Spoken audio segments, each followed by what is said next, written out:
无来关心，坐飞机进前行李爱磅重，这是正常的程序。那即马纽西兰航空是按算连旅客的体重嘛爱磅。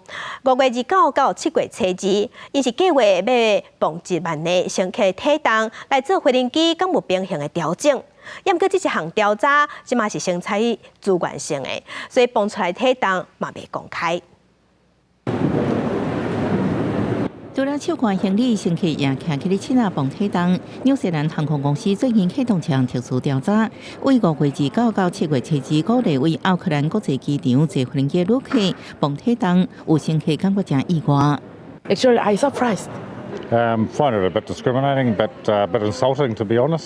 纽航指出，调查重量是为精准了解每一架客机的载重，作为飞机平衡的调整依据，加提悬燃油效率。It's important because we need to know the weights of everything that go on board our aircraft, and for passengers or customers, crew and their cabin bags, we use an average weight, and that average weight comes from this survey. 纽航是国营航空公司，疫情进前每年运用超过1700万人次，每礼拜有3400个航班。根据纽西兰民航局规定，航空公司应用当局的标准体重，或者是定期调查平均体重，作为飞行时阵的依据。You stand on this one, and the team will get you to put your bags on this one, and on this side here we've got a laptop, and the weights are captured, and then you're good to go.